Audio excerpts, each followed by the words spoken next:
প্রথম আলোর প্রধান শিরোনাম, ঠেকানো যাচ্ছে না রিজার্ভের পতন, ডলার সংকট। চলতি অর্থবছরের 14 মে পর্যন্ত রিজার্ভের চিত্র প্রতিবেদনটিতে তুলে ধরা হয়েছে। বলা হয়, বিভিন্ন পদক্ষেপ নেওয়া হলেও রিজার্ভ কমেই চলেছে।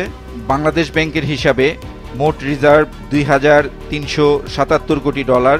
IMF এর BPM 6 অনুযায়ী রিজার্ভ 1,832 কোটি ডলার। প্রকৃত বা দায়হীন রিজার্ভ 1,300 কোটি ডলারের কম। অর্থনীতিবিদেরা মনে করছেন, বৈদেশিক মুদ্রার মজুদ আশঙ্কাজনক পর্যায়ে নেমেছে। সোমালি জলদস্যুদের হাত থেকে মুক্তি পাওয়া নাবিকদের খবরটি ছবিসহ বক্স আকারে পত্রিকাটিতে ছাপা হয়েছে। শিরোনাম, মুক্তির 1 মাস পর স্বজনদের কাছে তাঁরা, আপনজনদের কাছে পেয়ে আপ্লুত MV আবদুল্লাহর নাবিকেরা। T20 বিশ্বকাপের দল ঘোষণার খবরটিও পত্রিকাটির প্রথম পৃষ্ঠায় স্থান পেয়েছে। শিরোনাম, চমক শুধু সহ অধিনায়ক তাসকিন। সমকালের প্রধান শিরোনাম, বদলাচ্ছে ধর্ষণের সংজ্ঞা, প্রস্তাবে যুক্ত তৃতীয় লিঙ্গ, নারী নির্যাতন দমন আইনের খসড়া।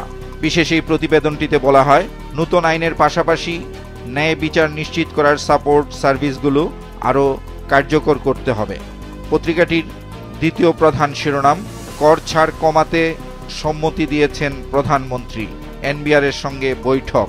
স্বজনের মাঝে 23 নাবিক ফেরার খবরটিও ছবিসহ পত্রিকাটিতে ছাপা হয়েছে। শিরোনাম, স্বজনের মাঝে 23 নাবিক, মনে হচ্ছে এখনো কেউ তাক করে আছে অস্ত্র। সমকালের প্রথম পৃষ্ঠার দ্বিতীয় ভাঁজে ডোনাল্ড লুর সফর নিয়ে প্রকাশিত সংবাদের শিরোনাম, নির্বাচন পরবর্তী পরিস্থিতির খোঁজ নিলেন ডোনাল্ড লু, নাগরিক সমাজের সঙ্গে বৈঠক।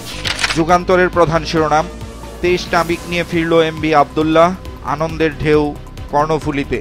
তাদের দ্বিতীয় প্রধান শিরোনাম, আবারও ট্যাক্স অ্যামনেস্টি সুবিধা, 15% কর দিলে কালো টাকা সাদা। দৈনিক কালবেলার প্রধান শিরোনাম, সাংগঠনিক শক্তি বাড়াতে নানা উদ্যোগ বিএনপির। প্রতিবেদনটিতে বলা হয়, কেন্দ্রীয় কমিটির শূন্য পদে শিগগির আসবে নতুন মুখ, মেয়াদোত্তীর্ণ কমিটি পুনর্গঠন করা হবে। তৃণমূলে মনোবল বাড়াতে চলছে কর্মী সভা। দক্ষিণ ও মধ্য এশিয়া বিষয়ক মার্কিন সহকারী পররাষ্ট্রমন্ত্রীর সফরের খবরটিও কালবেলার প্রথম পৃষ্ঠায় স্থান পেয়েছে। শিরোনাম, রাজনীতির আলোচনায় ডোনাল্ড লুর সফর। কালবেলার প্রথম পৃষ্ঠায় প্রকাশিত আরেকটি সংবাদের শিরোনাম, সুদ হার বাড়িয়েও আমানত টানতে পারছে না ব্যাংক, মানুষের হাতে নগদ টাকা বেড়েছে।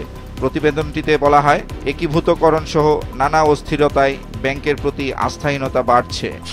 দ্য ডেইলি স্টারের প্রধান শিরোনাম, Dhaka Sylhet Tamabil highway, crucial projects held back by land issues. প্রতিবেদনটিতে বলা হয়, ভূমি অধিগ্রহণ ও পরিষেবার বিভিন্ন লাইন সরিয়ে নেওয়ার কাজ দেরি হওয়ায় ঢাকা সিলেট মহাসড়ক সম্প্রসারণ কাজে বিঘ্ন ঘটছে।